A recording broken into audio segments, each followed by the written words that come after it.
Huwag kang mag-alala pare. Hindi yan aalis. Saan naman siya pupunta?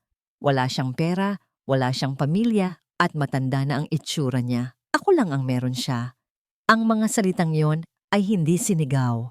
Binigkas iyon ni Jeric sa isang mababa at kalmadong boses habang kausap niya ang kung sino man sa telepono.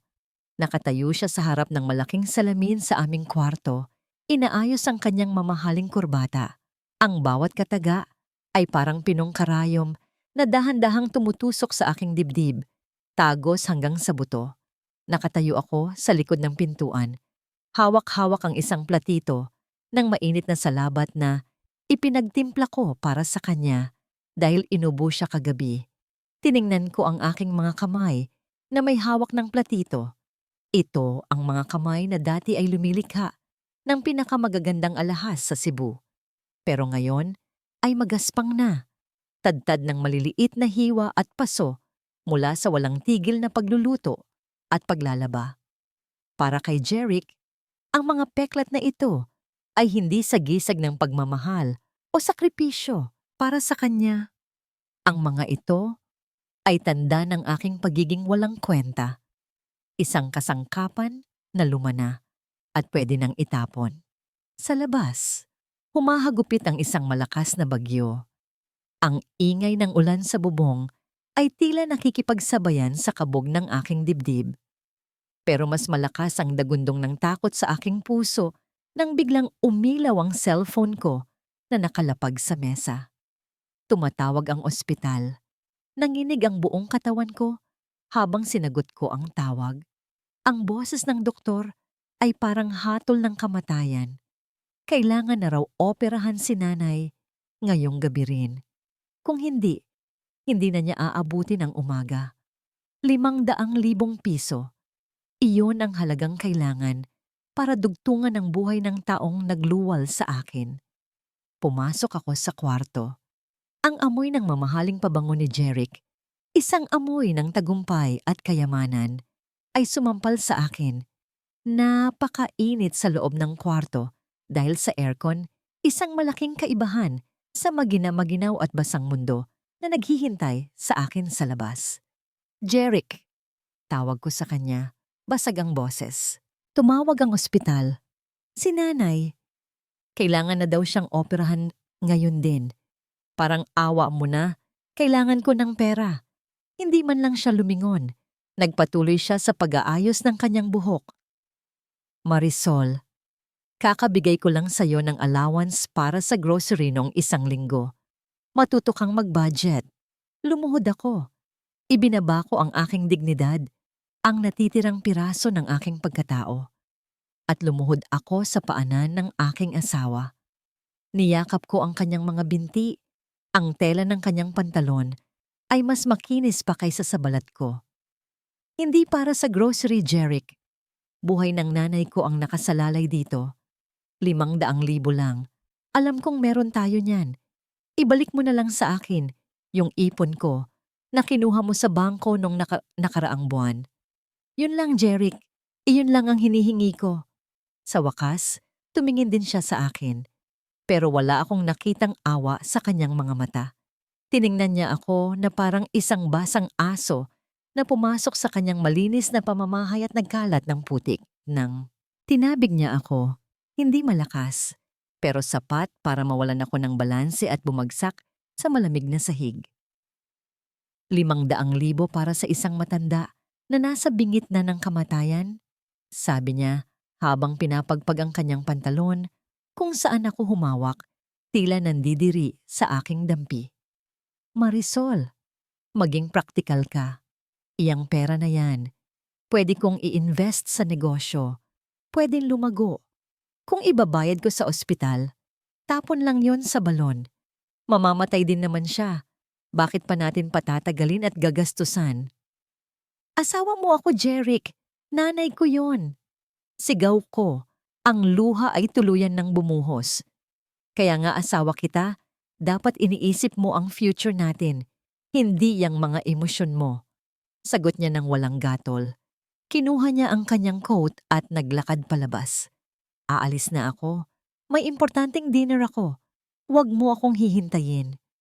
Naiwan akong nakasalampak sa sahig. Ang tunog ng pagsara ng pinto ay parang tunog ng pagsara ng kabaong. Nanatili akong nakatulala. Ang isip ko ay blangko. Ang puso ko ay durog. Sa katahimikan ng kwarto, biglang umilaw ang cellphone ni Jeric na naiwan niya sa ibabaw ng kama. Kusa ang galaw ng aking kamay. Kinuha ko ito. Isang mensahe mula sa bangko ang nakadisplay sa screen. Transaction alert, 500,000 piso, charged to your credit card at Chanel Boutique. Thank you for your purchase.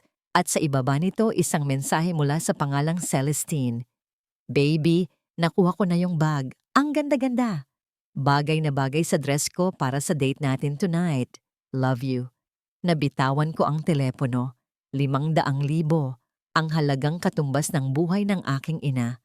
Ang halagang nilimos ko habang nakaluhod sa sahig. Ang halagang ipinagdamot niya sa akin dahil sayang daw. Iyon pala, ang halagang iyon ay naging isang handbag na nakasabit ngayon sa balikat ng ibang babae. Para kay Jeric, ang buhay ng nanay ko ay mas mababa pa ang halaga kaysa sa isang lalagyan ng lipstick at pitaka. Bago pa ako makahuma, muling tumunog ang sarili kong cellphone sa aking bulsa. Ang ringtone ay tila napakalakas. Bumasag sa katahimikan ng kwarto. Sinagot ko ito, kahit na alam ko na ng aking puso ang sasabihin sa kabilang linya. Mrs. Marisol? Ang boses ng doktor ay mahina, puno ng simpatsya. Ginawa na namin ang lahat, pero bumigay na ang puso ng nanay mo. Wala na siya. I'm sorry. Ibinaba ko ang telepono. Hindi ako sumigaw. Wala nang lumabas na boses sa aking lalamunan. Ang sakit ay sobra-sobra kaya't namanhid na ang buong pagkatao ko. Tiningnan ko ang paligid, ang marangyang kwarto, ang mamahaling kama, ang mga gamit na binili, gamit ang perang dapat ay sa amin. Lahat ng ito ay naging abo sa aking paningin. Tumayo ako ng dahan-dahan. Ang mga tuhod ko ay nanginginig, pero pinilit kong itayo ang aking sarili. Naglakad ako papunta sa salamin kung saan kanina ay nakatayo si Jeric. Tiningnan ko ang babaeng nasa refleksyon. Mugto ang mata, gulo ang buhok, suot ang lumang duster na kupas na ang kulay. Ganito na lang ba?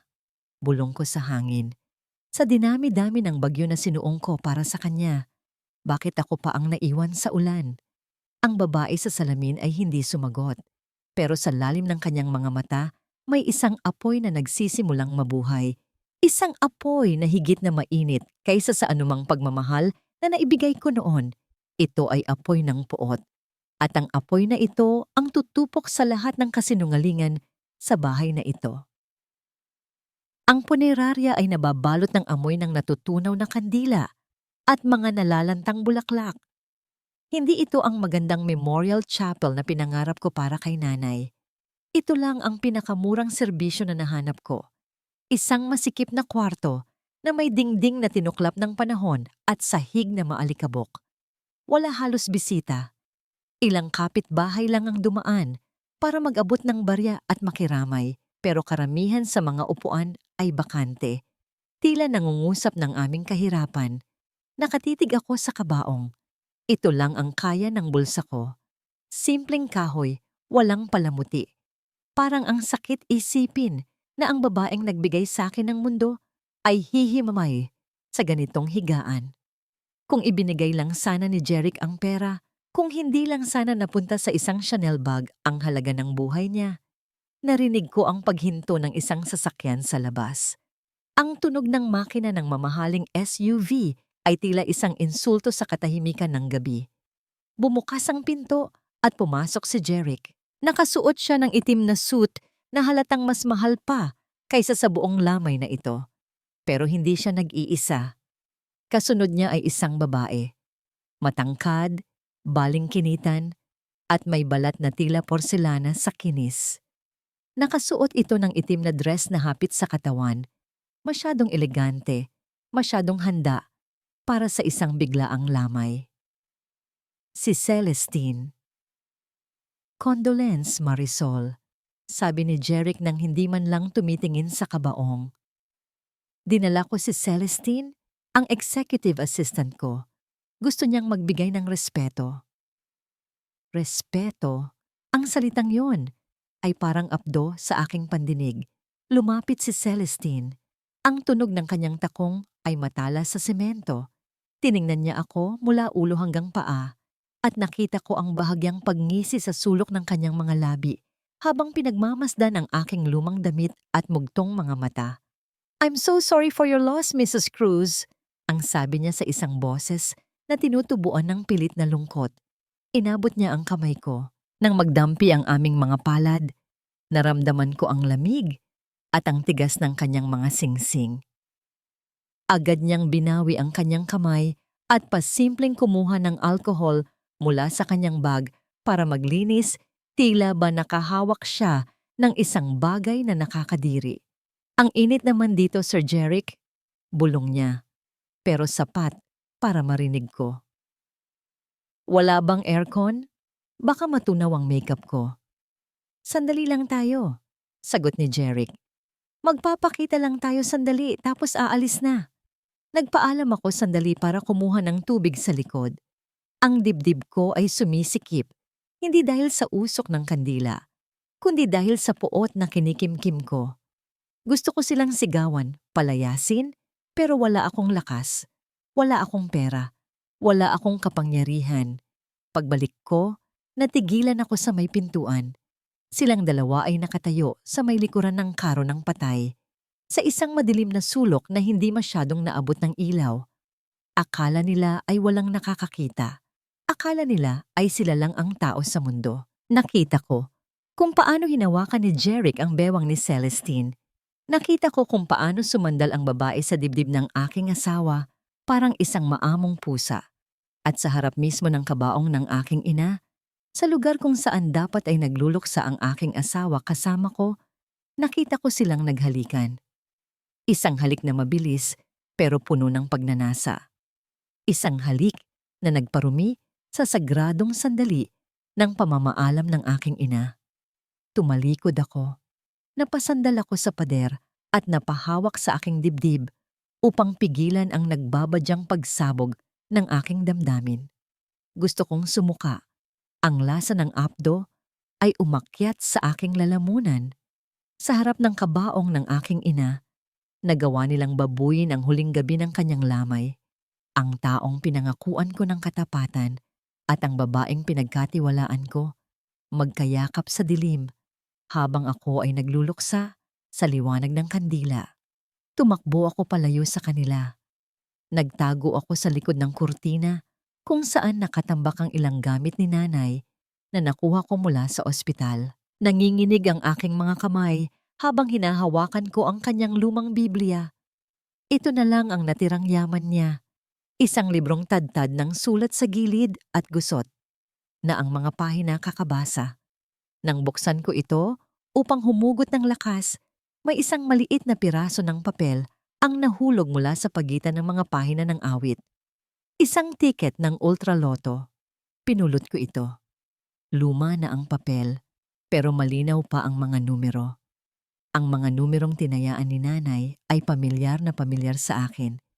Iyon ang mga petsa ng kaarawan ko, kaarawan niya, at ang araw ng pagkamatay ni tatay.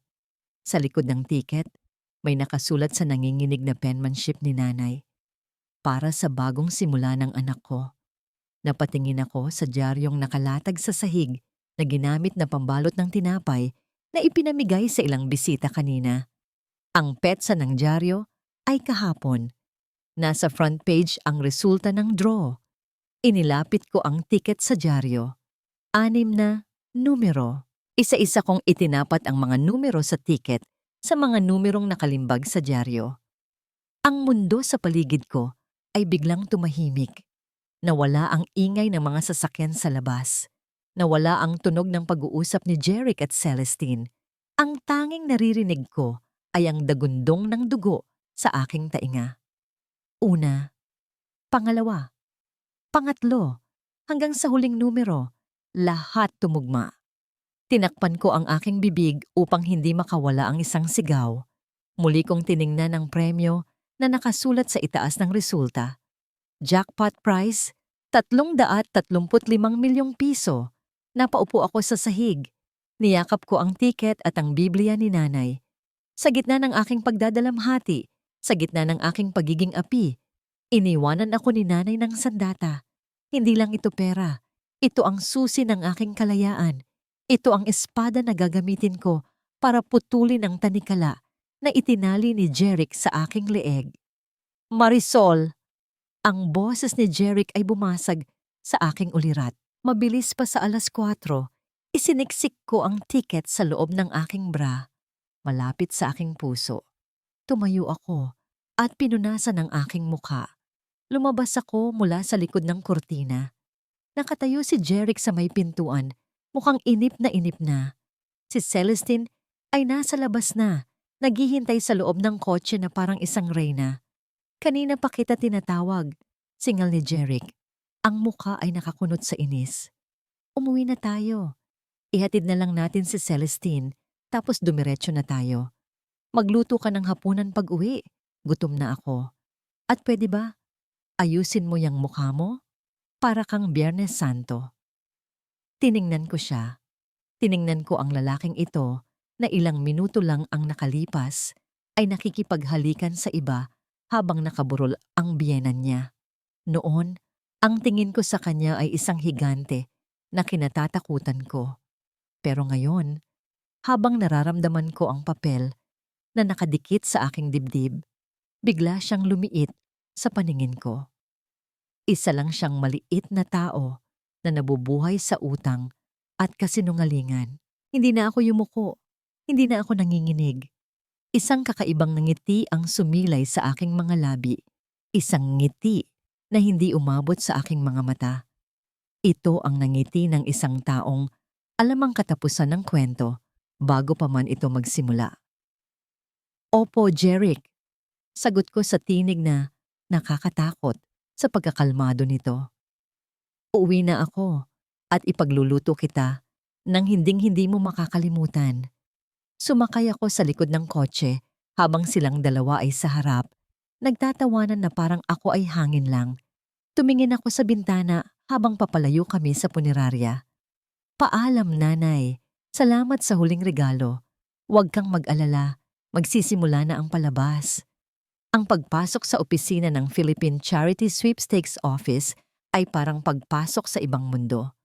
Napapaligiran ako ng mga taong may pag-asa sa kanilang mga mata. Mahigpit na hawak ang kanilang mga tiket. Para magtago, nakasuot ako ng malaking itim na sombrero, salamin, at face mask. Ang Marisol na kilala ng lahat ay isang babaeng laging nakayuko. Ang babaeng nandito ngayon ay isang estranghero na may daladalang sikretong nagkakahalaga ng 335 milyong piso. Nanginginig ang aking mga kamay habang inaabot ko ang tiket at ang aking mga dokumento.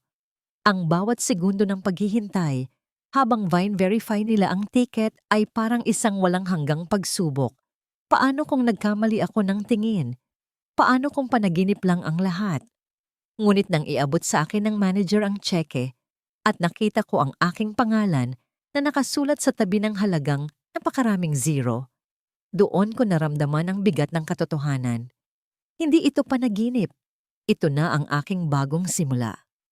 Mula doon, hindi ako umuwi. May isa pa akong kailangang puntahan. Isang pangalan mula sa nakaraan na matagal ko nang hindi naririnig, ngunit hindi kailanman nakalimutan. Attorney Renzo Magbano. Ang opisina niya ay hindi malaki o marangya. Nakatayo ito sa isang lumang gusali sa downtown ng Cebu. Simple at malinis. Isang patunay na ang kanyang tagumpay ay hindi galing sa pagpapasikat, kundi sa tunay na galing. Pagpasok ko, isang pamilyar na amoy ang sumalubong sa akin. Ang amoy ng bagong timplang kape. Kaparehong-kapareho ng amoy sa kusina ni nanay tuwing umaga. Tila bumalik ang isang alaala mula sa halos 20 taon na ang nakalipas. Isang batang lalaki na payat at nakayapak. Umiiyak sa tabi ng kanyang ina dahil palalayasin na sila sa kanilang inuupahang kwarto. At si nanay, na walang pag-aalinlangang hinubad ang nag-iisang gintong kwintas na pamana pa sa kanya ni Lola at ibinigay ito sa nanay ng bata. "Ibenta mo to, Aling Nena," sabi ni nanay. Ang ginto, nabibili ulit. Ang dignidad ng isang ina, hindi. Ang batang lalaking iyon ay si Renzo. "Ma'am," nabalik ako sa kasalukuyan ng magsalita ang sekretarya. Itinuro niya ang pinto sa dulo ng pasilyo. "Hinihintay na po kayo ni attorney." Pagpasok ko sa loob, tumayo si Renzo mula sa kanyang upuan. Mas matangkad na siya ngayon. May kumpiyansa sa kanyang tindig, pero ang kanyang mga mata ay nanatiling mabait at mapagkumbaba. Ang mga mata ng batang lalaki na hindi kailanman nakalimot. Tinanggal ko ang aking salamin at sombrero. Nakita ko ang pagkabigla sa kanyang mukha. "Tita Marisol," gulat niyang tanong. "Kayo po pala. Maupo po kayo." Walang paligoy-ligoy. Inilabas ko ang lahat ng aking hinanakit. Ang bawat patak ng luha na sinubukan kong itago sa loob ng 10 taon. Ikinuwento ko ang lahat. Ang pagwawalang bahala ni Jeric, ang pagnanakaw niya sa aking ipon, ang pagkamatay ni nanay, ang Chanel bag, at ang halik sa lamay. Habang nagsasalita ako, nakita ko ang pagbabago sa mukha ni Renzo. Ang kanyang mga kamao ay kumuyom sa ibabaw ng mesa. Ang kanyang mga mata ay nag-aapoy sa galit para sa akin. Nang matapos ako, ang tanging maririnig sa kwarto ay ang aking mga hikbi. Pagkatapos ay inilapag ko ang tseke sa kanyang mesa. "Ito ang iniwan sa akin ni nanay," sabi ko. "Gusto kong gamitin ito para mabawi ang lahat ng kinuha nila sa akin." "Madali lang yan, tita," mabilis niyang sagot. "We can file for annulment immediately. Sa mga ebidensyang meron tayo, mananalo tayo. Makukuha ninyo ang kalahati ng lahat ng ari-arian ninyo at makukulong si Jeric for adultery and psychological abuse." Umiling ako. Ang landas na yon ay masyadong madali, masyadong mabilis. Hindi sapat ang sakit na idudulot niyon kay Jeric. "Hindi pera ang habol ko, Renzo. Katarungan," sabi ko. "Ang boses ko ay matatag na ngayon. Gusto kong maranasan niya ang bawat sakit na pinaramdam niya sa akin. Gusto kong makita siyang lumuhod, hindi sa harap ko, kundi sa harap ng kanyang mga kasinungalingan. Gusto kong siya mismo ang sumira sa kanyang sarili." Napatingin sa akin si Renzo, may paghanga at pag-aalala sa kanyang mga mata. At doon, sa ibabaw ng kanyang lamesang gawa sa mahogany, binuo namin ang isang plano. Isang plano na hindi gumagamit ng dahas, kundi ng talino. Itatayo namin ang isang shell corporation, isang kumpanyang multo na walang makakaalam na ako ang nasa likod. M&M Holdings, sabi ko. Ang pangalan ay para sa akin at sa aking ina, Marisol at Matilda. Napansin ni Renzo ang aking mga kamay na nakapatong sa mesa. Dahan-dahan niyang itinuro ito. "Tita," sabi niya sa isang mahinang boses, puno ng respeto. "Alam niyo po, yang mga kamay na yan, hindi yan para sa paglalaba o pagkukuskos ng sahig. Ang mga kamay na yan ay para sa paghawak ng mga diamante. Iyon ang unang pagkakataon sa loob ng 10 taon na may nakapansin sa akin, hindi bilang asawa ni Jeric, kundi bilang ako." Bago ako umalis, may huling sinabi si Renzo. "May isa lang tayong problema, tita. Ni-review ko ang marriage contract ninyo. May isang clause doon tungkol sa separation of property na pwedeng gamitin ni Jeric laban sa inyo kung magiging pabaya tayo." Umuwi ako sa bahay na yon na may bagong bigat at gaan sa aking dibdib. Gaan dahil may kakampi na ako. Bigat dahil nagsisimula pa lang ang laban. Pagbukas ko ng pinto, naabutan ko si Jeric na naglalakad-lakad sa sala. Mukhang galit na galit. Ang marahas na pagsara ng pinto sa aking likuran ay yumanig sa buong bahay at sa aking kaluluwa. May isang folder siyang inihagis sa ibabaw ng center table. Ang tunog ng pagtama nito Sa salamin ay parang putok ng baril sa katahimikan. Saan ka galing? Sigaw niya. Ang ugat sa kanyang leeg ay lumitaw. Buong araw kang wala. At ano to? Akala mo ba hindi ko malalaman? Lumapit ako at tiningnan ang mga papel na nakakalat, mga legal na dokumento. Sa itaas, nakasulat ang malalaking letra, Petition for Annulment. Pinirmahan ko na yan, sabi niya. Ang boses ay puno ng paghamak. Pirmahan mo na rin. Wala kang makukuha sa akin, Marisol. Nakasaad sa kontrata natin, kung sino ang mag-file ng annulment, siya ang walang karapatang humabol sa yaman ng isa.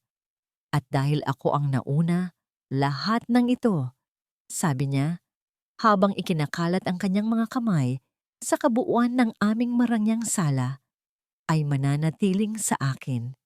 Tumingin siya sa akin, naghihintay na makita akong umiyak, magmakaawa o lumuhod. Kaya pirmahan mo na yan, utos niya, para mapalayas na kita sa pamamahay ko at mapakasalan ko na ang babaeng tunay na karapat-dapat sa akin. Ang inaasahan ni Jeric ay mga luha. Ang hinihintay niya ay ang aking pagmamakaawa. Sa loob ng 10 taon, iyon ang palagi kong ginagawa. Umiiyak ako, nagmamakaawa, at sa huli, sumusunod. Ngunit ang Marisol na nakatayo sa harap niya ngayon ay ibang-iba na. Kahit na ang itsura ay nananatiling pareho. Huminga ako ng malalim, pinuno ng hangin ang aking dibdib, at sinimulan ko ang pinakamagaling na pag-arte sa buong buhay ko. Bigla akong napahagulgol.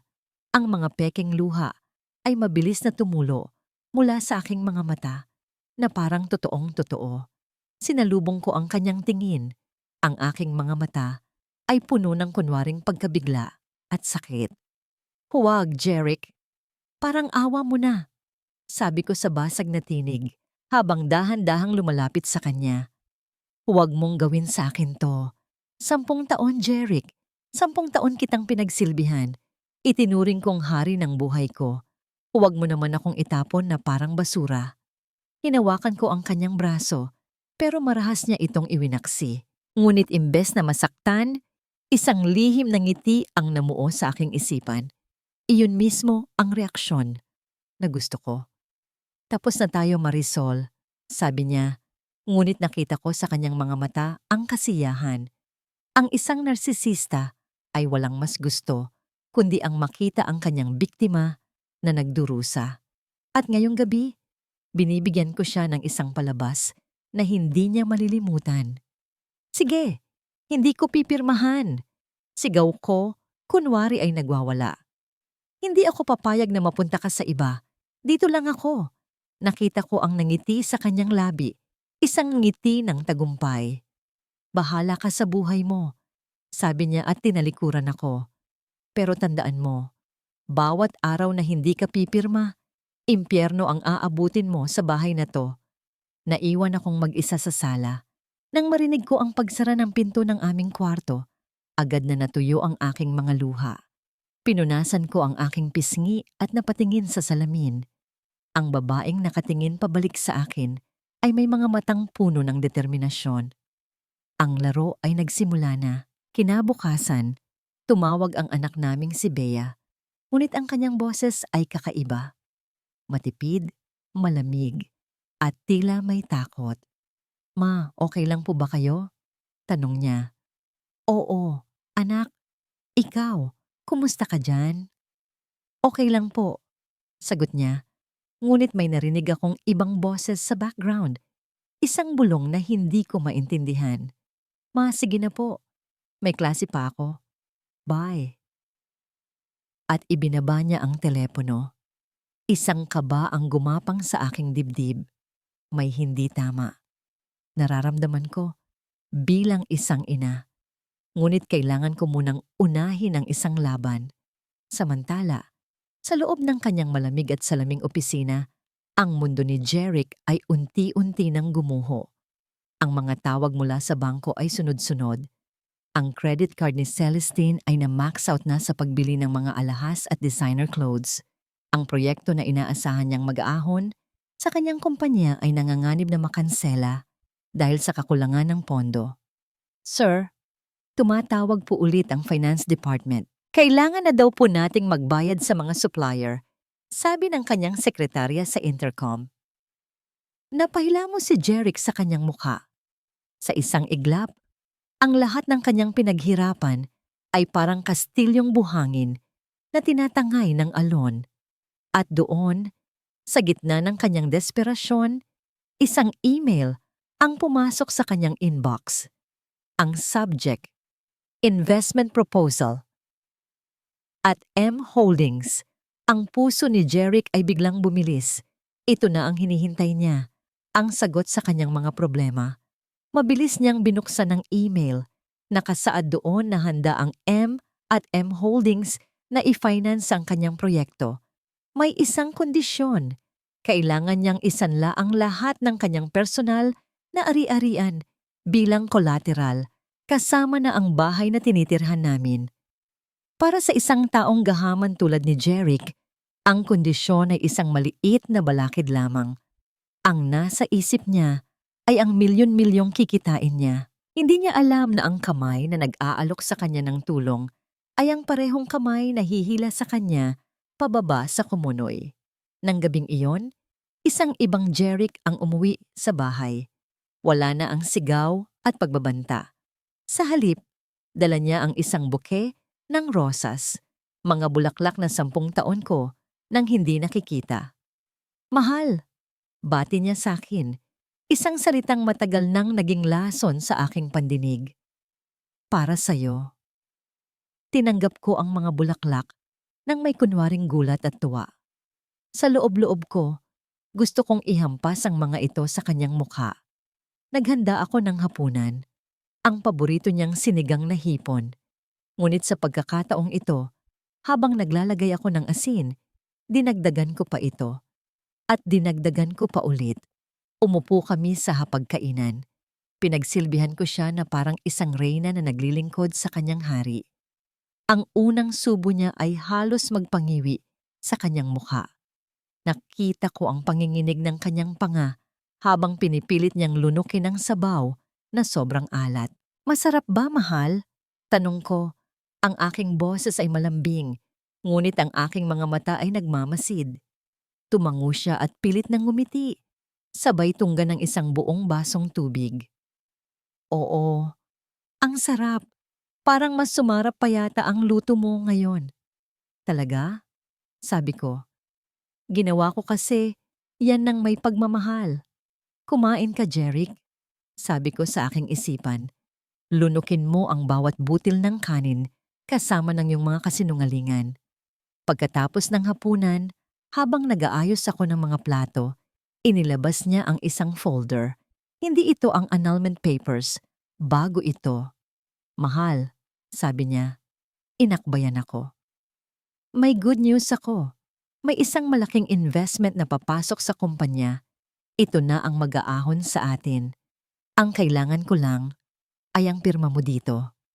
Ipinakita niya sa akin ang mga papel. Para lang ito sa business insurance. Pagsisinungaling niya. Standard procedure lang para maprotektahan ang pamilya natin. Tiningnan ko ang mga dokumento. Malinaw na nakasulat doon, Deed of Real Estate Mortgage, ang pagsasanla sa aming tahanan.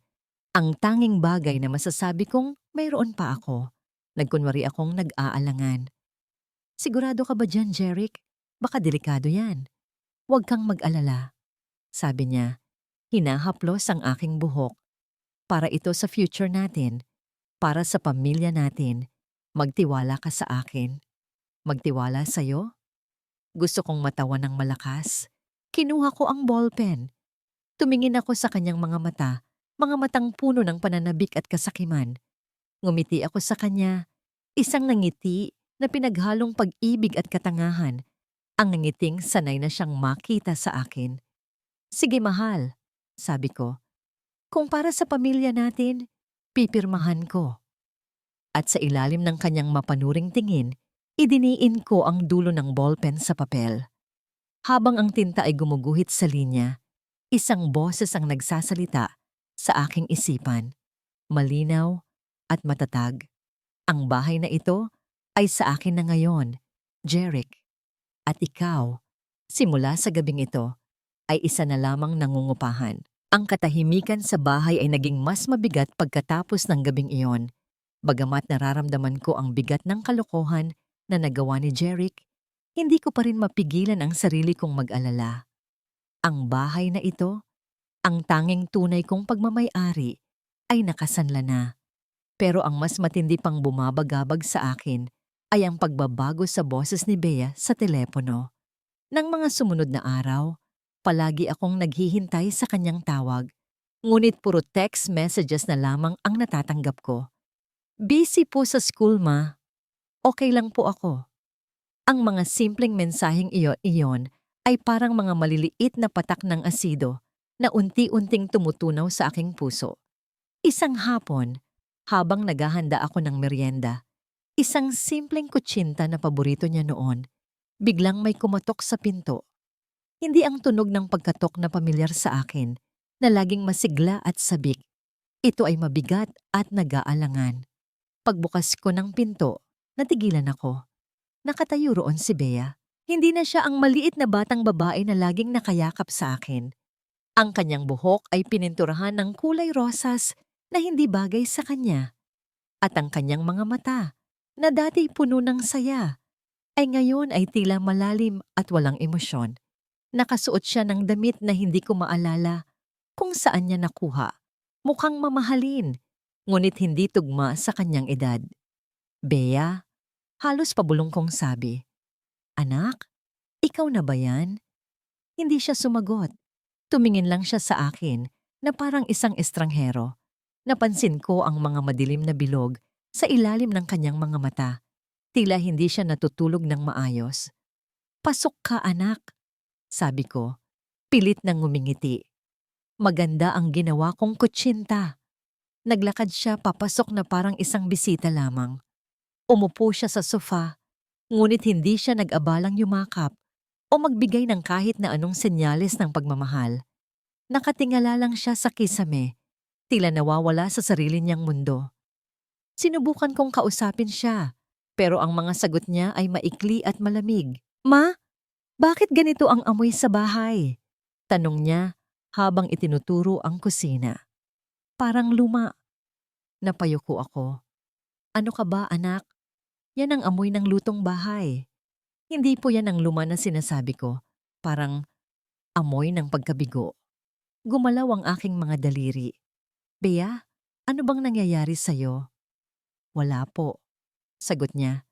Tinitingnan ng kanyang mga kuko na nakapintura ng itim. "Medyo stressed lang po sa school." Nang gabing iyon, habang kumakain kami, hindi niya nagalaw ang kutsinta. Sa halip, tumingin siya kay Jeric na tila may hinahanap sa kanyang muka. "Pa," sabi niya. Ang kanyang boses ay lumambot ng bahagya. "Sabi niyo po sa akin, si mama daw po ay mahilig gumasta, na puro lang daw siya pera ang iniisip." Nabitawan ko ang kutsara. Napatingin ako kay Jeric na biglang naging kampante. Nakita ko ang bahagyang pagtango niya kay Bea. Parang may nag-click sa aking isipan. Ang lahat ng pagbabago ni Bea, ang kanyang paglayo sa akin, ang kanyang malamig na pakikitungo, lahat pala ay gawa ni Jeric. "Bea, hindi totoo yan." Pilit kong paliwanag. "Talaga po, ma," sabi ni Bea. Ang kanyang tingin ay parang nanunuri. Sabi ni Pa, noon daw po ay mahilig kayong mag-shopping at magsugal. Kaya daw po siya nahihirapan magtrabaho at nagkakaroon ng utang. Napatigil ang aking hininga. Ang aking puso ay parang nabasag sa 1,000 piraso. Hindi lang pala ang pera ni Jeric ang kanyang ninakaw, kundi pati na rin ang alaala at pagmamahal na ipinapasa niya sa aming anak. "Anak, hindi iyan totoo," sabi ko. Pinipigilan ang sarili kong umiyak. "Hindi ako ganon." "Kung hindi po totoo, ma, bakit po hindi niyo binibigyan ng pera si Pa para pambayad ng bills?" Sabi ni Pa. "Pinagkakait niyo daw po sa kanya." Ang mga salitang iyon ay parang sampal sa akin. Ang aking sariling anak, ang bunga ng aking pagmamahal, ay naniniwala sa kasinungalingan ng kanyang ama laban sa akin. Bea, anak, sabi ko. Lumapit ako sa kanya at hinawakan ng kanyang mga kamay. Makinig ka sa akin. Mahal na mahal kita. At hindi ko kailanman gagawin ang mga bagay na yon. Ngunit parang wala siyang narinig. Hinila niya ang kanyang mga kamay at tumayo. Kailangan ko na pong umalis, sabi niya. Ang kanyang tingin ay nakatuon sa sahig. Marami pa po akong kailangang gawin. Bago pa siya makalabas ng pinto, naramdaman kong may bumagsak sa sahig. Isang maliit na bote. Napulot ko ito. Puno ng mga pildoras, white capsules, alprazolam. Ito ay isang gamot para sa anxiety. Gamot na madalas inirereseta para sa mga taong may panic attacks. Bakit kailangan ni Bea ng ganitong gamot? Sumilong ang aking mga mata sa ibabaw ng lamesa kung saan nakapatong ang wallet ni Jeric. Sa gilid nito may nakasilip na reseta mula sa isang klinik sa kabilang bayan. Ang pangalan ng pasyente ay Bea Magbanwa. Ang gamot na nireseta, alprazolam. Sa panahong ito, ang lahat ay nagsimulang magkabit-kabit sa aking isipan. Ang paglayo ni Bea, ang kanyang pagbabago, ang mga kasinungalingan ni Jeric, ang gamot na ito. Biglang may pumasok sa aking isipan na isang nakakatakot na posibilidad. Noong gabing iyon, hindi ako nakatulog. Naririnig ko ang mahinang paghilik ni Jeric mula sa kabilang kwarto. Pero ako, nanatili akong gising. Hawak-hawak ang maliit na bote ng gamot. Kinaumagahan, nagpasya akong kumuha ng isang sample ng buhok ni Bea mula sa kanyang unan habang tulog pa ito. Kasabay nito, humingi ako ng tulong kay Renzo. Kailangan kong malaman ang katotohanan. Kailangan kong malaman kung bakit ang anak ko ay napupunta sa ganitong sitwasyon. Isang linggo ang lumipas. Ang mga araw ay parang taon para sa akin. Ang paghihintay sa resulta ng DNA test at toxicology report ay parang torture. Bawat sandali na wala akong alam ay nagpapalaki lamang ng aking takot. At ang resulta ay dumating. Hindi ako nagkamali. Ang hair sample na nakuha ko mula kay Bea ay naglalaman ng mataas na konsentrasyon ng alprazolam. Lumalabas na si Jeric sa pamamagitan ng isang pekeng reseta na nakuha niya sa isang klinik na may koneksyon sa mga dating tauhan ng kaaway ng kumpanya niya, ay palihim na nagbibigay ng gamot sa aming anak. Ang dahilan? Upang mas mapadali ang kanyang pagmamanipula sa akin. Kung ang anak ko ay parang laging nahihilo at inaantok dahil sa gamot, mas madali siyang paniwalain ni Jeric na ako ay isang babaeng may problema sa pag-iisip. Ang aking galit ay umabot sa sukdulan. Hindi lang buhay ko ang gusto niyang sirain, pati na rin ang aking anak. Ang resulta ng toxicology report ang tumapos sa aking pag-aalinlangan. Hindi na ito ordinaryong pagtatalo sa pagitan ng mag-asawa. Hindi na ito simpleng kasinungalingan. Ito ay pagtatangka sa kalusugan at sa kinabukasan ng aking anak. Nang malamang iyon, parang isang leon na nagbabantay sa kanyang pugad ang naramdaman ko. Ang lambing na pinapakita ko kay Jeric ay biglang napalitan ng malamig na determinasyon.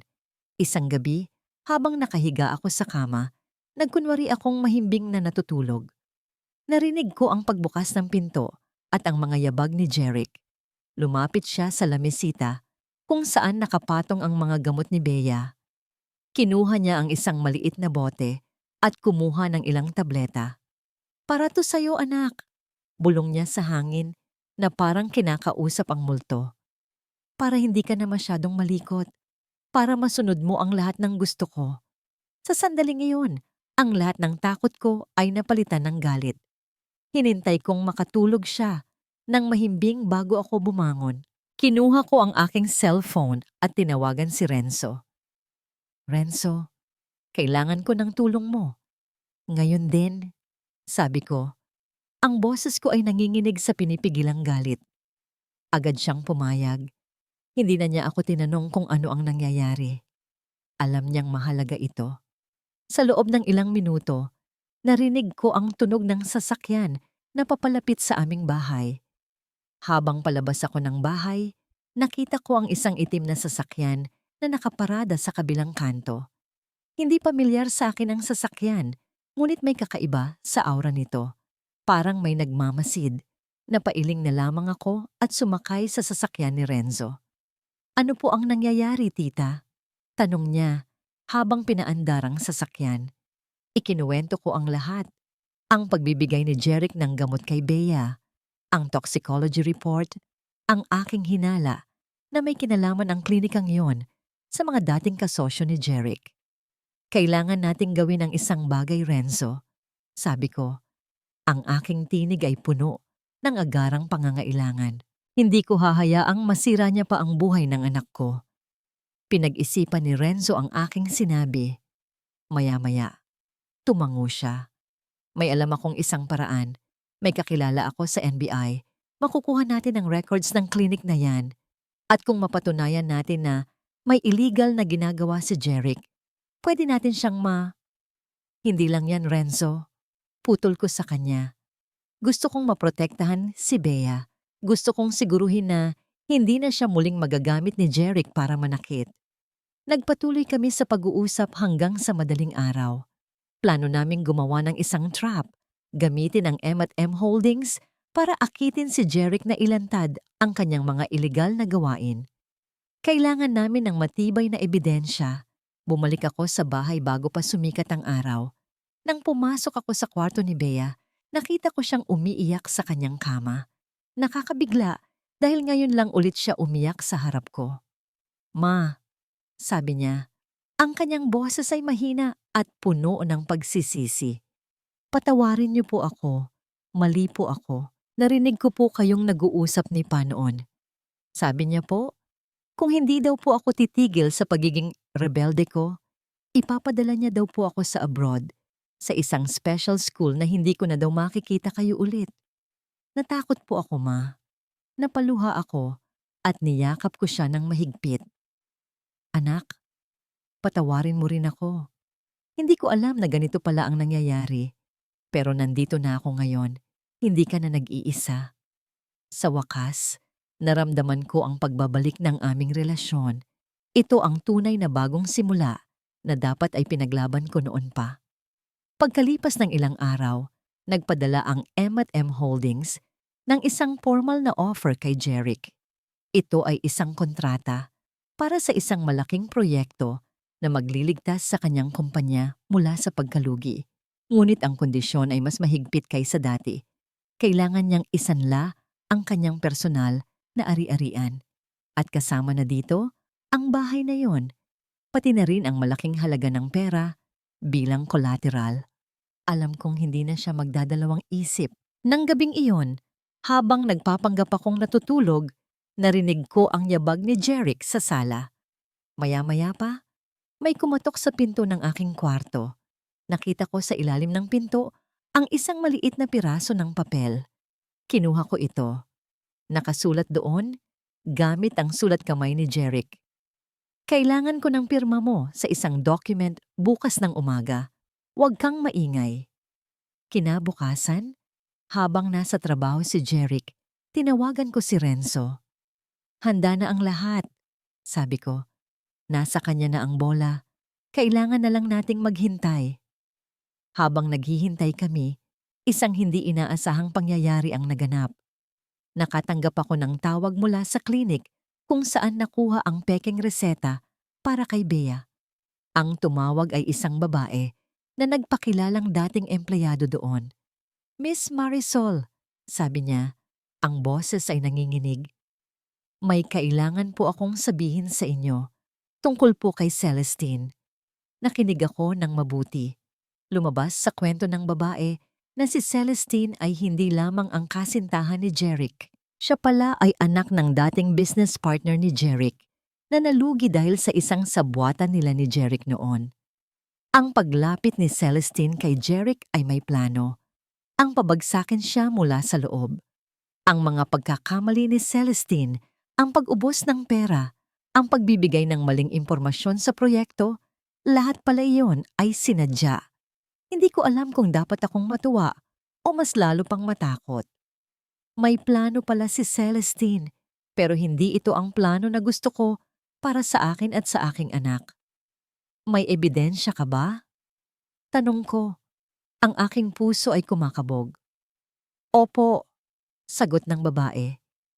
Mga recordings at mga dokumento. Ibibigay ko po sa inyo, pero kailangan ko ng proteksyon at kailangan niyo pong bayaran ako. Nag-usap kami ni Renzo tungkol dito. Dahil sa bagong impormasyong ito, mas naging komplikado ang sitwasyon, ngunit mas naging malinaw din ang aming plano. Ang sumunod na araw ay ang araw ng pagpirma. Bumalik si Jeric na may daladalang isang makapal na folder. Ang kanyang mukha ay puno ng pagkadesperado, ngunit may halong pag-asa. Marisol? Sabi niya. Ang kanyang boses ay malambing. Isang pagbabago mula sa dati niyang pagiging bastos. Pirmahan mo na to. Ito na ang magliligtas sa atin. Tiningnan ko ang mga papel. Deed of Assignment of Properties. Kasama na doon ang bahay namin, ang kanyang sasakyan, at lahat ng naiwang ari-arian ng aking ina na hawak niya. Para bang ang lahat ng aking sakripisyo ay nagbunga na. Ngunit bago ako pumirma, tumingin ako sa kanya. Jeric, sabi ko, ang aking tinig ay kalmado, ngunit may lamig. Bakit ko pipirmahan ang isang bagay na hindi ko naman maintindihan? Nagulat siya. Ano ang ibig mong sabihin? Ibig kong sabihin, sabi ko, tumayo at lumapit sa kanya. Ayoko na. Tapos na ako. Lumabas ako ng kwarto at pumunta sa sala. Nakita ko doon si Attorney Renzo na nakangiti.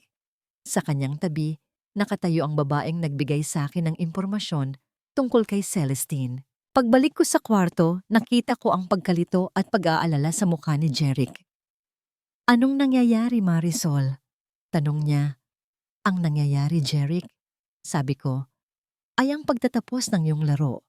Lumabas si Renzo mula sa likuran ko. Bit-bit ang isang bag. May hawak siyang mga recorder at mga dokumento. Mr. Jeric, sabi ni Renzo, ang kanyang tinig ay puno ng awtoridad. May ilang bagay lang na kailangan nating linawin. Nawala ang kulay sa mukha ni Jeric. Nakita ko ang takot sa kanyang mga mata. Sa wakas, natikman niya ang pait ng kanyang mga ginawa. Nagtapos ang gabing iyon sa pagdating ng mga pulis at pag-aresto kay Jeric. Ang mga ebidensya na ibinigay ng dating empleyado ng klinik kasama ang mga confession ng isang tauhan ni Jeric na inalok ni Renzo ng proteksyon ay sapat na para makulong siya. Nang ihatid nila si Jeric palabas ng bahay, hindi ako lumabas para manood. Hindi ko kailangan. Ang kalayaan ko ay mas mahalaga kaysa sa kanyang pagdurusa. Ngunit habang papalayo ang patrol car, napansin ko ang itim na sasakyan na nakaparada pa rin sa kabilang kanto. Tila may nagmamasid pa rin.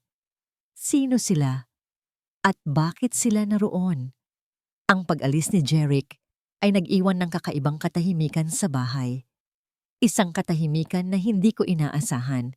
Hindi ito ang katahimikan ng kalayaan, kundi ang katahimikan na naghihintay bago dumating ang isang bagong unos.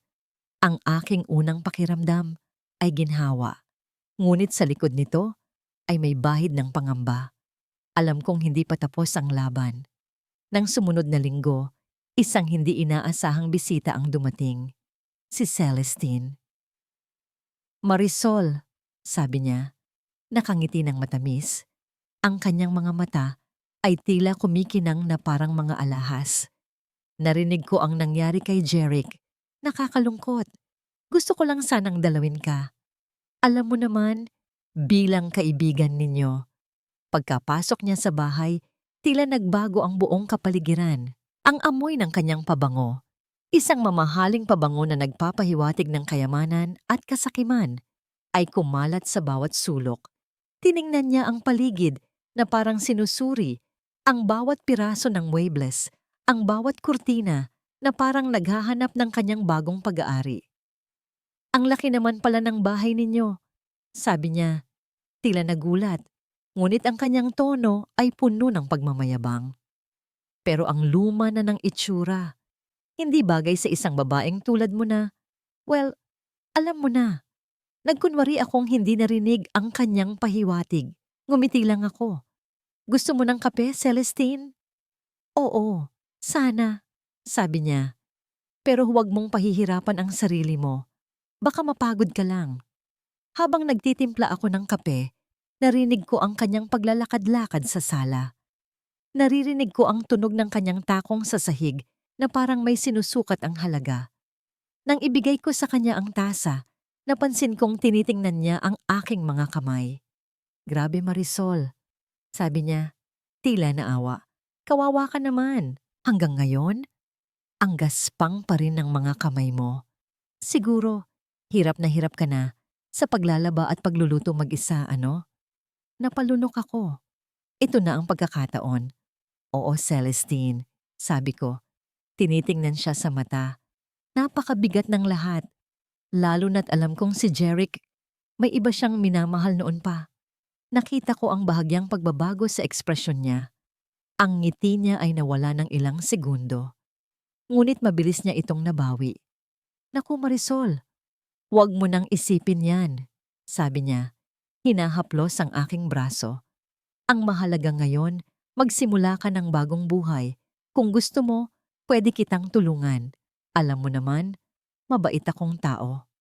Ang kanyang mga salita ay kasing tamis ng pulot. Ngunit ang kanyang mga mata ay puno ng panlilin lang. Alam ko na ang laro niya. Gusto niyang akalain kong may kakampi ako sa kanya para mas mapadali ang kanyang pagkuha sa kung anumang natitira pa sa akin. Pagkatapos ng kanyang pagbisita, naaalala ko ang mga salita ni Renzo tungkol sa ito na ang susunod na hakbang ng kalaban. Kailangan kong maging handa. Kinabukasan, isang hindi inaasahang pagbisita ang muling nagbigay ng kulay sa aking araw. Si Tita Soleng, ang kapitbahay namin na kilala sa kanyang dila na kasing talas ng kutsilyo at sa kanyang puso na kasing laki ng Cebu. Naku, Marisol, sigaw niya pagkapasok pa lang ng gate. Narinig ko ang balita. Nakakaloka. Naalis na raw yung ahas sa buhay mo. Natawa ako sa kanyang pagdating. Ang kanyang presensya ay parang isang sariwang hangin na nagpapalayas sa bahod at tensyon. Maupo ka, tita, sabi ko. Naku, hindi ko na kailangan ng upuan. Ang dami kong tsismis na kailangan kong ibahagi sa'yo. Sabi niya, umupo sa pinakamalapit na upuan. Alam mo ba, nakita ko si Celestine kahapon. Nakapamakyaw ng mga gamit sa mall. Akala mo naman siya ang nanalo sa loto. At si Jeric, alam mo ba kung saan nagtatrabaho ngayon? Tagalinis daw ng kotse sa isang car wash. Ha ha ha. Hindi ko napigilan ang aking sarili na matawa. Ang pagbagsak ni Jeric ay parang isang musika sa aking pandinig. Alam mo Marisol, sabi ni Tita Soleng, seryoso na ang mukha. Ang mga ganyang babae, ang mga Celestine, hindi yan natututo. Mukhang may balak pa yang bumalik. Nakita ko kasi ang kotse niya kahapon dito sa tapat ng bahay mo. Napatigil ako. Si Celestine? Bumalik? Baka naman may iba lang siyang pinuntahan. Tita, sabi ko, ngunit ang aking puso ay nagsimulang kumabog ng muli. Hindi hidya. Diretso dito ang punta niya. Nakita ko. At nakita ko rin ang isang lalaki na kasama niya. Hindi si Jeric. Mukhang malaki ang utang na loob niya sa lalaking iyon. Ang mga salitang iyon ay nagbigay sa akin ng bagong kaba. Sino ang lalaking iyon? At ano ang tunay na plano ni Celestine? Sa susunod na mga araw, nagpatuloy ang aking pag-iingat. Sinigurado kong wala akong iiwan ng anumang bakas na pwede niyang gamitin laban sa akin. Sa aking mga paglalakad, palagi akong may kasamang bodyguard na pinadala ni Renzo na nagpapanggap na kaibigan na tumutulong sa akin. Isang hapon, habang bumibili ako ng mga sangkap sa palengke, nakita ko si Celestine na nakatayo sa tapat ng isang mamahaling tindahan ng alahas. Kasama niya ang isang lalaki, ang lalaki na binanggit ni Tita Soleng. Mukhang seryoso ang kanilang pinag-uusapan. Nang makita akong papalapit, mabilis na nagkibit-balikat si Celestine sa lalaki at tumalikod. Ngunit bago siya lumiko, nakita kong ibinigay ng lalaki kay Celestine ang isang maliit na kahon. Ang kahon na ito ay halos kapareho ng disenyo ng kahon na ginagamit ng mga alahas sa tindahan kung saan siya nakatayo. Naramdaman ko ang paglamig ng aking mga kamay. Ang dating kaso ni Jeric ay tila nagiging mas komplikado pa. Pag-uwi ko, tinawagan ko agad si Renzo. "Renzo?" sabi ko. Ang aking tinig ay puno ng pag-aalala. Sa tingin ko, si Celestine ay may sariling plano at mukhang may kasabwat siya. Mayroon akong nakuhang impormasyon tungkol sa kanya, tita. Sabi ni Renzo. Hindi lang siya basta kasintahan ni Jeric. May connection siya sa mga dating kasosyo ni Jeric na pinabagsak niya noon. Mukhang gumaganti siya. Ngayon, hindi na lang ako nakikipaglaban kay Jeric. Kailangan ko ring bantayan si Celestine at ang kanyang mga plano. Ang bahay na ito ay hindi lang lugar para sa aking pagpapahinga. Ito ay naging isang larangan ng digmaan at kailangan kong maging handa sa anumang susunod na hakbang ng mga ahas na ito. Ang katahimikan sa pagitan ko at ni Renzo ay puno ng inaasahan. Ang bawat segundo ay bumibigat, parang ang mga bagahe ng 10 taon ng pagtitiis na malapit ng ibuhos. Nasa likod kami ng malaking entablado ng Cebu Grand Ballroom, kung saan ang mga makukulay na ilaw at ang tinig ng orkestra ay lumilikha ng isang ilusyon ng kasiyahan at pagdiriwang. Ngunit sa ilalim ng lahat ng ito, isang bagyo ang malapit ng sumambulat. "Handa ka na ba, tita?" tanong ni Renzo. Ang kanyang tinig ay mahinahon, ngunit may taglay na awtoridad ng isang abogado na nakahanda ng ilabas ang kanyang pinakamalakas na baraha. Tumango ako. Hindi ko na kailangan ng mga salita. Ang bawat hibla ng aking pagkatao ay naging matatag. Ang dating Marisol na nanginginig sa harap ni Jeric ay wala na. Ang nasa harap ni Renzo ay si Madam M, ang misteryosong mamumuhunan na nagpapaluhod sa mga pinakamalalaking negosyante sa Cebu. At sa akin, ako ay si Marisol, ang ina na handang ipaglaban ang kanyang anak, at ang babaeng hindi na kailanman magpapaapi. Dahan-dahan, isinuot ko ang pulang gown. Ang tela nito ay seda, kumikinang sa ilalim ng mga ilaw na parang balat ng apoy. Habang isinusuot ko ito, naramdaman ko ang pagbabago sa aking sarili. Hindi lang ito isang damit. Ito ay baluti. Ito ay ang simbolo ng aking muling pagsilang. Sa leeg ko, ang kumikinang na alahas na ipinahiram ni Renzo, isang set ng mga diamante na halos kasing laki ng gisantes, ay parang mga kristal na luha ng aking nakaraan. Ngunit ngayon ay nagiging simbolo ng aking bagong lakas. Pagtingin ko sa malaking salamin, hindi ko na nakita ang dating Marisol. Nakita ko ang isang babaeng may tapang, may dignidad, at may kapangyarihan. Narinig ko ang pagtawag ng host. At ngayon, ladies and gentlemen, ang taong naghihintay sa ating lahat. Ang misteryosong Madam M, ang bagong may-ari ng pinakamalaking bahagi ng ating kumpanya. Welcome, Madam M. Nagsimulang magpalakpakan ng mga tao. Ang bawat palakpak ay parang musika sa aking pandinig. Dahan-dahan akong lumakad palabas, ang aking mga takong ay tumatama. Sa sahig na parang martilyo na naghahatid ng hustisya. Ang unang nakita ko, paglabas ko, ay ang mukha ni Jeric. Ang kanyang ngiti na puno ng pagmamalaki ay biglang naglaho, napalitan ng pagkabigla, pagkatapos ay pagkamuhi, at sa huli, ang malalim na takot. Sa tabi niya, si Celestine na nakasuot ng puting gown na sinadya niyang pilahan para magmukhang kontrabida sa balita. Ang kanyang bibig ay bahagyang nakaawang, hindi makapaniwala sa kanyang nakikita. Nagpatuloy ako sa paglakad, diretso sa gitna ng entablado. Hindi ko sila tinapunan ng tingin.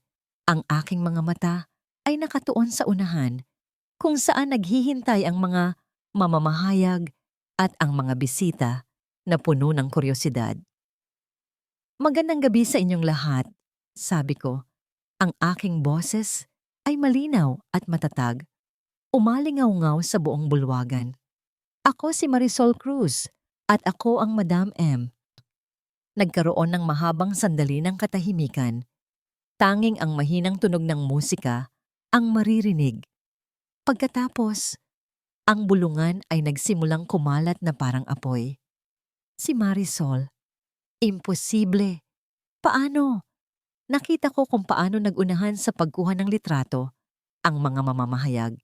Si Jeric, na kanina lang ay nagmamayabang, ay ngayon ay parang natuyong dahon na tinatangay ng hangin. Si Celestine, na akala niya ay siya na ang magiging bagong reyna, ay ngayon ay mukhang isang impostor na nahuli sa kanyang sariling kasinungalingan. Sa loob ng ilang taon, patuloy ko, ang kumpanyang ito ay pinatakbo sa pamamagitan ng kasakiman, panlilinlang, at pag-abuso. Tumingin ako kay Jeric, ang taong pinagkatiwalaan ninyo ang pamamahala. Si Jeric Cruz ay ginamit ang kanyang posisyon hindi para sa ikauunlad ng kumpanya, kundi para sa kanyang pansariling kapakinabangan. Kinuha ni Renzo ang isang folder mula sa likuran at inabot ito sa akin. Binuklat ko ang mga pahina sa tulong ng aking legal team na patunayan natin ang mga sumusunod. Sabi ko, tumitingin sa direksyon ni Jeric. Una, ang iligal na paggamit ng pondo ng kumpanya para sa personal na luho at para sa kanyang malanding kasintahan. Sa puntong ito, nakita ko ang pagkalito sa mukha ni Celestine. Hindi niya alam na kasama siya sa planong ito. Pangalawa, patuloy ko, ang pakikipagsabwatan niya sa ibang mga negosyante para iligaw ang mga investors at pataubin ang mga kakumpetensya. At pangatlo, ang pinakamalala sa lahat, huminto ako. Ang aking boses ay bahagyang nagbago mula sa pagiging profesional patungo sa pagiging personal. Ang kanyang paggamit ng aming anak, si Bea, upang manipulahin ang kanyang sariling asawa. Narinig ko ang paghinga ni Bea mula sa gilid ng entablado. Nakatayo siya roon, kasama ang ilan sa mga security personnel na pinadala ni Renzo. Ang kanyang mga mata ay puno ng pagkamangha at pagmamalaki. Ang lahat ng ito, sabi ko, ay napatunayan sa pamamagitan ng mga dokumento at mga recordings na aking nakalap. Itinaas ko ang isang maliit na recorder. Kasama na dito ang iyong pag-amin, Jeric, tungkol sa iyong mga kasalanan at ang iyong plano na isanla ang ating tahanan. Doon na bumagsak ang lahat. Si Jeric ay hindi na makapagsalita. Ang kanyang mukha ay parang blangko na papel. Si Celestine naman ay nagsimulang sumigaw. Hindi ako kasama dyan. Niloko niya lang ako. Ngunit ang hustisya ay hindi pumipili. Sa pagpasok ng mga pulis na kasama ni Renzo, kasabay ng paglabas ng mga mamamahayag na handang isulat ang bawat detalye, ang katotohanan ay hindi na maitatago. Nakita ko kung paano inilabas si Jeric na kaposas. Ang kanyang dating pagmamayabang ay napalitan ng pagkalugi. At si Celestine, ang babaeng akala niya ay siya ang mananalo, ay naiwan ding nakaluhod. Ang kanyang mga plano ay nawasak. Habang papalabas ako ng ballroom, naramdaman ko ang mga palakpak na mas malakas na ngayon. Hindi na ito palakpak ng pagtataka, kundi palakpak ng pagkilala. Palakpak para sa isang babaeng lumaban, hindi para sa pera, kundi para sa dignidad, para sa hustisya. Sa wakas, nakahinga na ako ng maluwag. Ang digmaang ito ay hindi pa tapos. Ngunit ang unang laban ay napagtagumpayan ko. Ang aking baluti ay hindi lamang ang pulang gown na ito. Ito ay ang aking katotohanan. At sa katotohanan yon, ako ay mananalo. Ang paglabas ko sa ballroom ay hindi kasing ingay ng pagpasok ko. Sa pagkakataong ito, ang paligid ay puno ng mga bulong, ng mga kwentuhan, ng mga tanong na hindi ko na kailangang sagutin. Ang mga tao ay nakatingin sa akin. Hindi na may pagtataka, kundi may respeto. Ngunit ang puso ko ay hindi naroon. Ang aking mga paa ay matatag sa lupa. Ngunit ang aking isipan ay nasa ibang lugar, nakatuon sa aking anak. Nang makalabas ako ng gusali, naroon si Renzo, kasama ang isa sa mga security personnel na ipinadala niya na naghihintay sa akin. Nakita ko rin si Bea na nakatayo malapit sa sasakyan. Ang kanyang mukha ay puno ng halo-halong emosyon, pagkagulat, paghanga, at higit sa lahat, pagsisisi. Matawag niya, ang kanyang tinig ay nanginginig. Lumapit siya sa akin at sa unang pagkakataon, pagkatapos ng mahabang panahon, niyakap niya ako. Ang yakap na yon ay puno ng pananabik, ng pag-amin, at ng paghingi ng tawad na hindi niya masabi. Anak, sabi ko, niyakap ko rin siya ng mahigpit. Ang aking mga luha ay hindi na kayang pigilan. Okay ka lang? Tumango siya. Nakalubog ang kanyang mukha sa aking balikat. Patawarin niyo po ako, Ma. Hindi ko po alam na... Shh! Sabi ko, hinahaplos ang kanyang buhok. Wala kang kasalanan. Tayong dalawa. Haharap tayo sa lahat ng ito. Magkasama tayo. Nang makauwi kami sa bahay sa Mumbampay Sampibahay, ang dating tahanan na puno ng kasinungalingan at kalungkutan, ngayon ay tila may kakaibang liwanag. Ang mga kasangkapan ay hindi na mukhang luma at kupas. Ang hangin ay tila mas sariwa. Ngunit alam ko, ang pinakamalaking pagbabago ay hindi sa bahay, kundi sa aming dalawa. Habang naghahanda ako ng simpleng hapunan, isang tasang sabaw ng manok at ilang piraso ng tinapay na binili ni Renzo, hindi ko maiwasang mapansin ang pagbabago sa kilos ni Bea. Hindi na siya ang bata na kinakabahan o nahihiyang kumain sa harap ko. Ngayon, siya ay tahimik, nakatingin sa akin na parang nagmamasid. Ma, sabi niya matapos ang ilang sandali ng katahimikan. Bakit po yung damit niyo kagabi? Ang ganda po. At yung mga alahas? Ngumiti ako. Iyon ang tunay na ako, anak. Ang Marisol na hindi kailanman naging anino ng iba. Pero ma, sabi niya, ang kanyang tinig ay bumaba. Hindi ko po maintindihan. Bakit hindi niyo po sinabi sa akin? Bakit hinayaan niyo pong ako ay maniwala sa kasinungalingan ni Pa? Napabuntong hininga ako.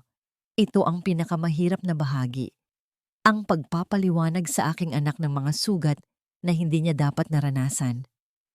Anak, sabi ko, inabot ko ang kanyang kamay. Ang nanay mo ay natakot. Natakot na baka tuluyan kang makuha sa akin. Natakot na baka maniwala ka sa lahat ng kasinungalingan ni Jeric. At sa takot na yon, naging mahina ako. Pero hindi na yon mangyayari ulit. Hindi na kita hahayaang masaktan. Nakita ko ang pagtulo ng luha sa mga mata ni Bea. Hindi ito ang luha ng pagsisisi, kundi luha ng pag-unawa at pagpapatawad. Salamat, Ma, sabi niya. Salamat sa lahat. Ang mga sumunod na araw ay puno ng paghilom. Hindi ito madali.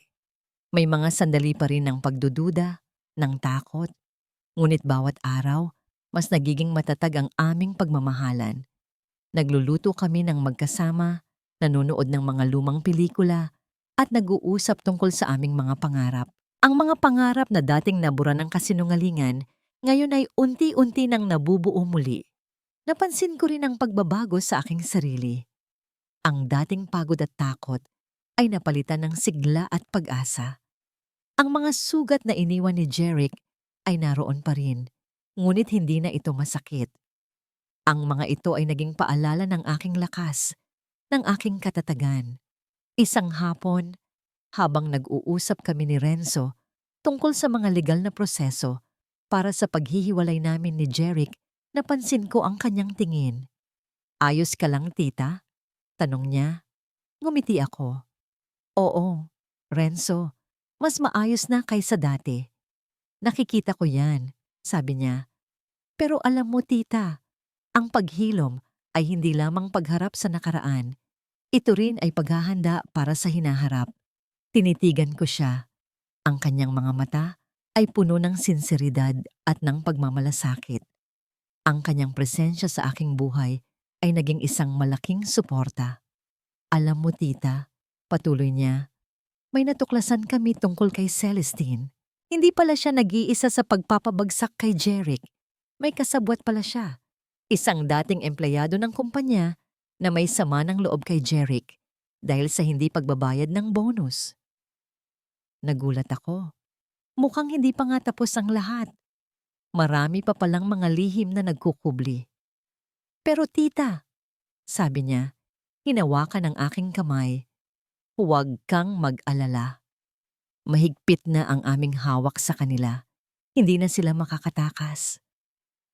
Sa pagtatapos ng araw na yon, habang nakatayo ako sa balkonahe, pinagmamasdan ang paglubog ng araw, naramdaman ko ang isang malalim na kapayapaan. Ang bagyo ay humupa na. Ang mga bakas nito ay naroon pa, ngunit hindi na ito nagbabanta. Ang aking anak ay ligtas, ang aking sarili ay malaya. At ang hinaharap, kahit hindi pa ganap na malinaw, ay puno ng pag-asa. Ang pagbisita sa kulungan ay hindi isang bagay na madalas kong ginagawa, lalo na sa isang lugar na puno ng amoy ng kawalan ng pag-asa at pagsisisi. Ngunit ngayong naririto na ako, nakatayo sa harap ng makapal na salamin na naghihiwalay sa akin sa kanya, naramdaman ko ang bigat ng desisyon na aking ginawa. Ito ang huling hakbang sa paglilinis ng aking nakaraan. Nang pumasok si Jeric sa silid ng mga bisita, nakita ko ang kaibahan sa kanya. Ang dating Jeric na puno ng kayabangan at kumpiyansa ay nawala na. Ang kanyang muka ay pagod, ang kanyang mga mata ay malalim at puno ng kalungkutan. Ang mamahaling damit na dati niyang isinusuot ay napalitan ng simpleng kulay abo na uniforme ng bilanggo. Marisol, sabi niya, ang kanyang boses ay mahina. Halos hindi marinig sa kabila ng salamin. Bakit ka nandito? Umupo ako sa tapat niya. Tumingin ako sa kanyang mga mata. Hinahanap ang kahit na anong bakas ng pagsisisi. Ngunit ang nakikita ko lamang ay ang pagod at ang kawalan ng pag-asa. Jeric, simula ko. Ang aking tinig ay kalmado. Hindi katulad ng dati kong pagiging nanginginig. Hindi ako nandito para manisi. Hindi ako nandito para maghiganti. Nakita ko ang pagkunot ng kanyang noo. Tila hindi niya maintindihan ang aking layunin. Nandito ako para tapusin na ang lahat. Patuloy ko.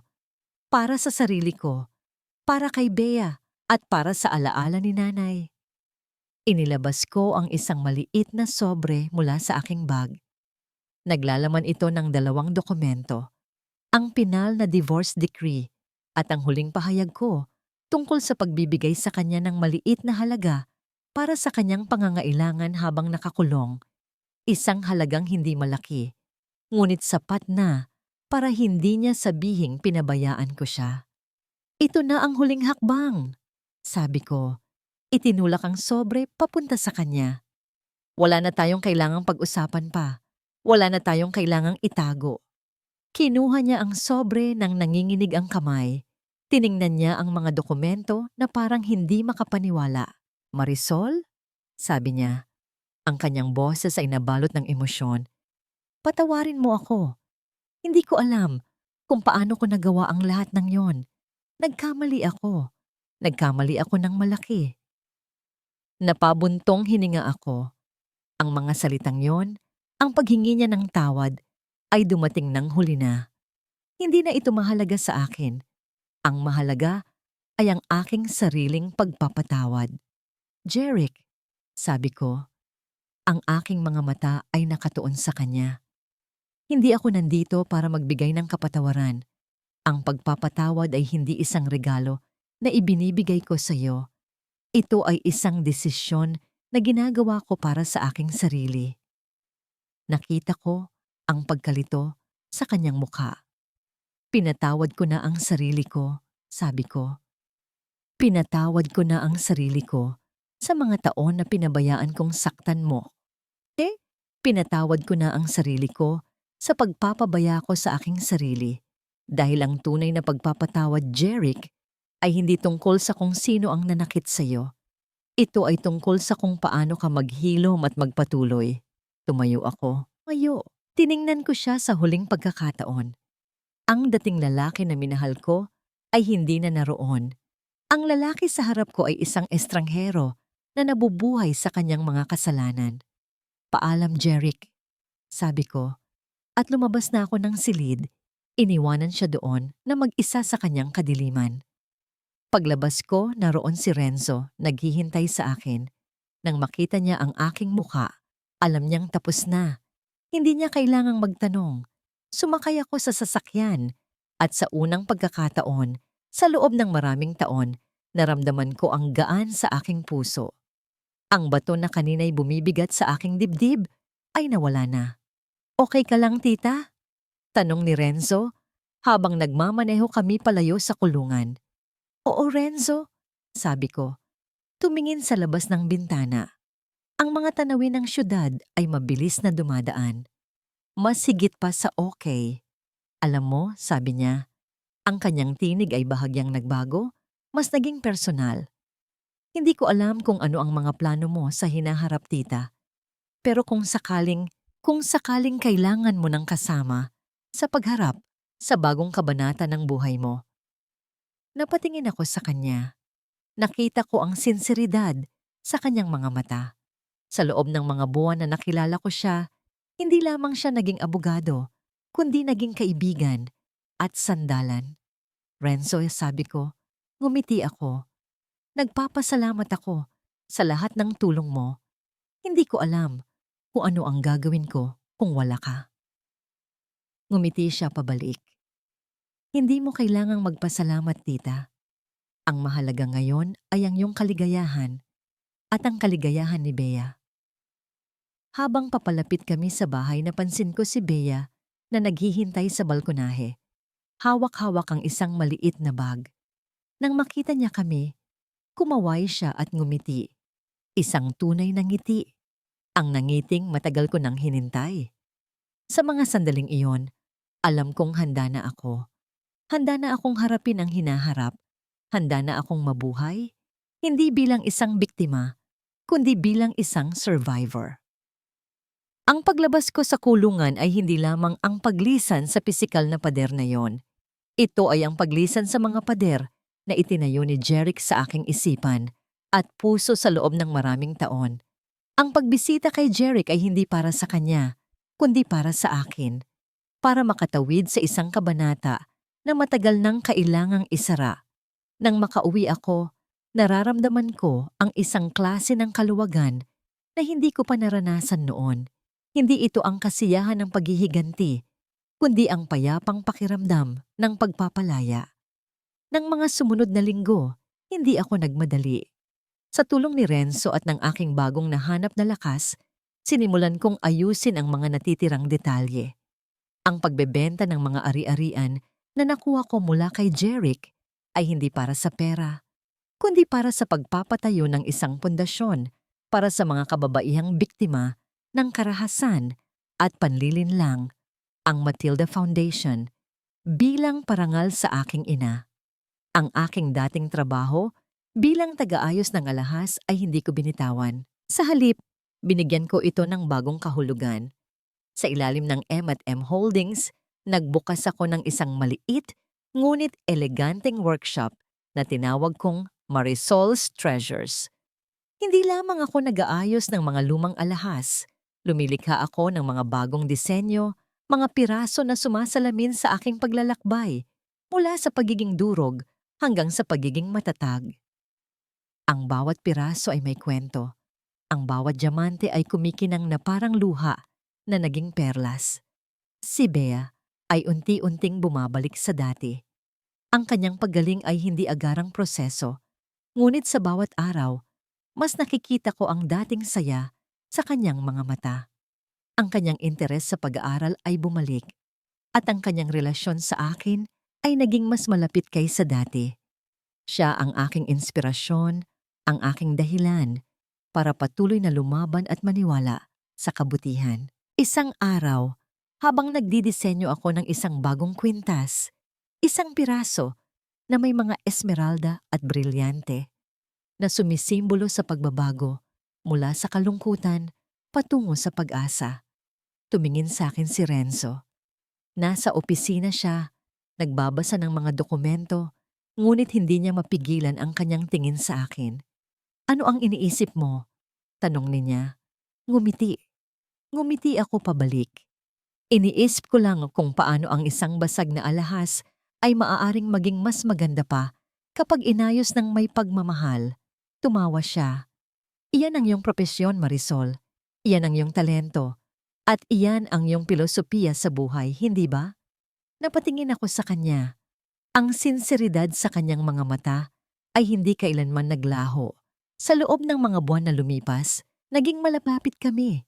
Hindi lang bilang abogado at kliyente, kundi bilang mga kaibigan. May nabubuong kakaiba sa pagitan namin. Isang koneksyon na hindi ko na muling inakala na mararanasan ko. "Renzo," sabi ko, ang aking tinig ay bahagyang nanginginig. "Salamat sa lahat. Kung hindi dahil sa'yo."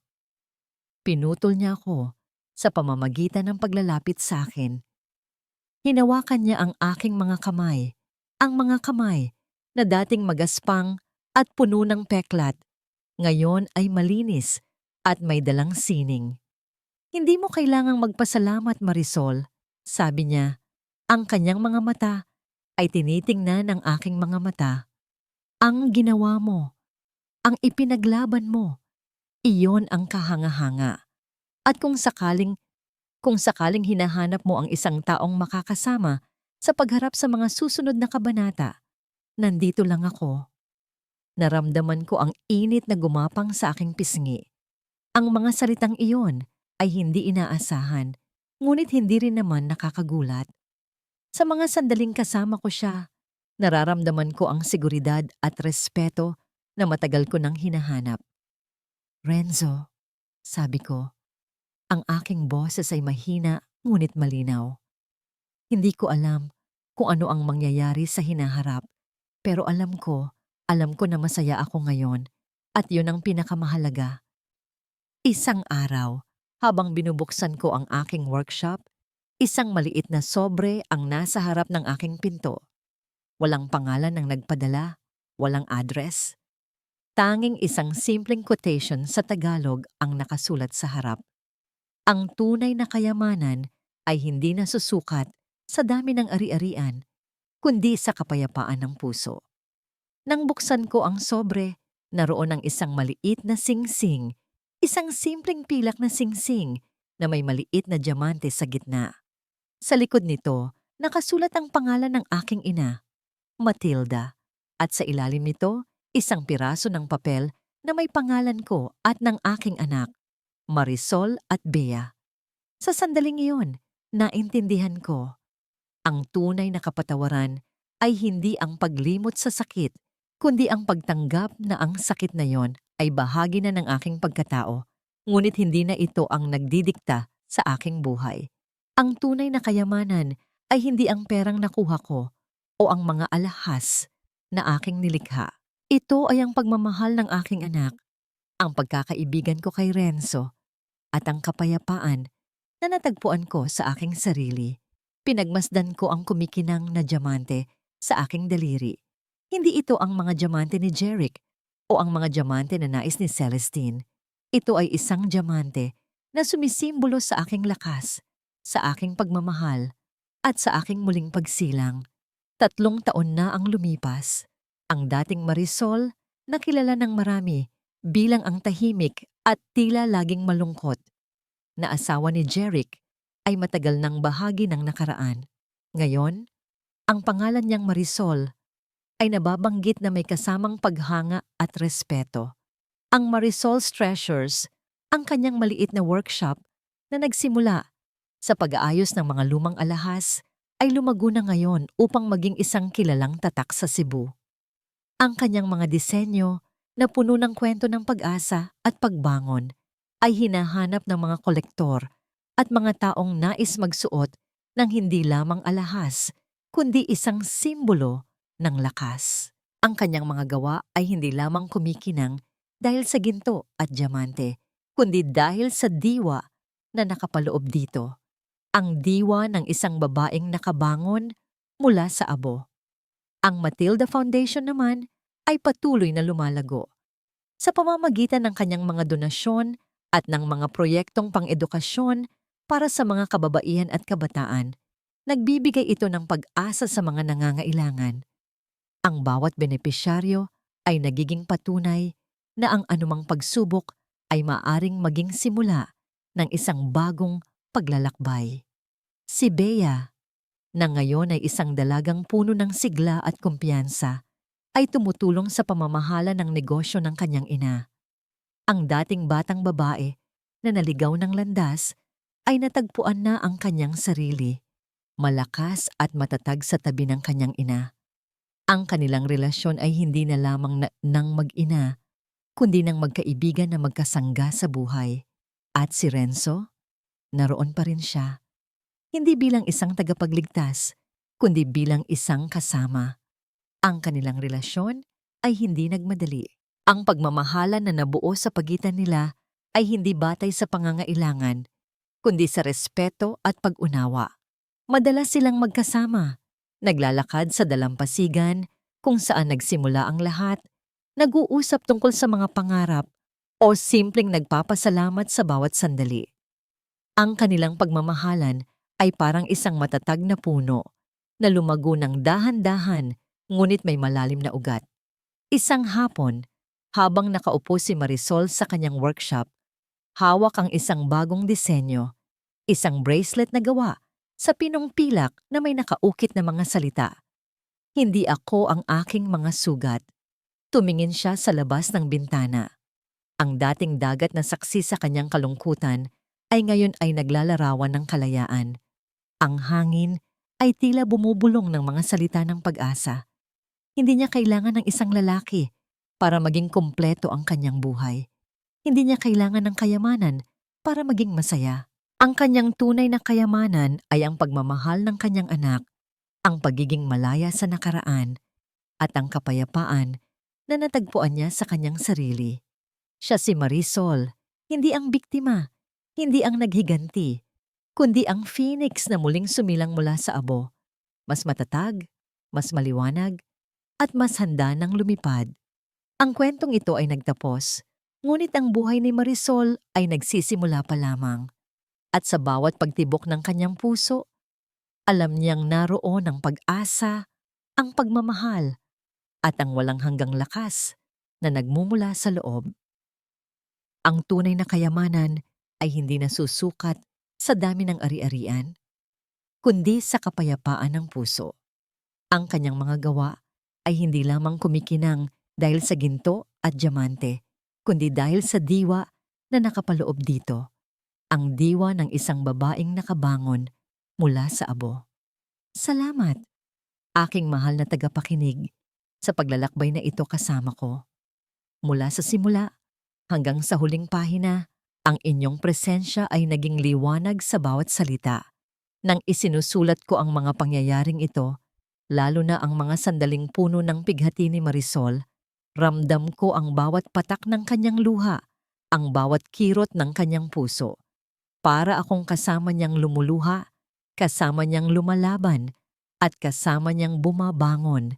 Ang kwentong ito, aking mga kaibigan, ay binhi na itinanim ko mula sa isang maliit na inspirasyon, isang pagninilay tungkol sa katatagan ng isang babae, sa kapangyarihan ng pagpapatawad, at sa walang hanggang pag-asa na laging nahahanap kahit sa pinakamadilim na gabi. Tulad ng isang maliit na apoy na nagiging tanglaw, ang pag-asa ay laging naroon. Naghihintay lamang na ating pahalagahan. Naway ang bawat salitang inyong narinig ay nagtanim din ng isang binhi sa inyong mga puso. Binhi ng pagmamahal, pagtanggap, at paniniwala na kahit anong unos ang dumating, kaya nating bumangon. Ngayon, isang tanong ang naiwan sa aking isipan. At nais kong ibahagi ito sa inyo. Ikaw ba? Kaya mo ring patawarin ang taong nagkasala sa iyo, hindi dahil karapat-dapat siya, kundi dahil ikaw ay karapat-dapat sa kapayapaan. Nais kong marinig ang inyong mga kwento, ang inyong mga saloobin. Ibahagi ninyo ang inyong mga komento. I-like at i-share ang kwentong ito kung ito ay nakaantig sa inyong puso. Maraming salamat muli sa inyong pakikinig.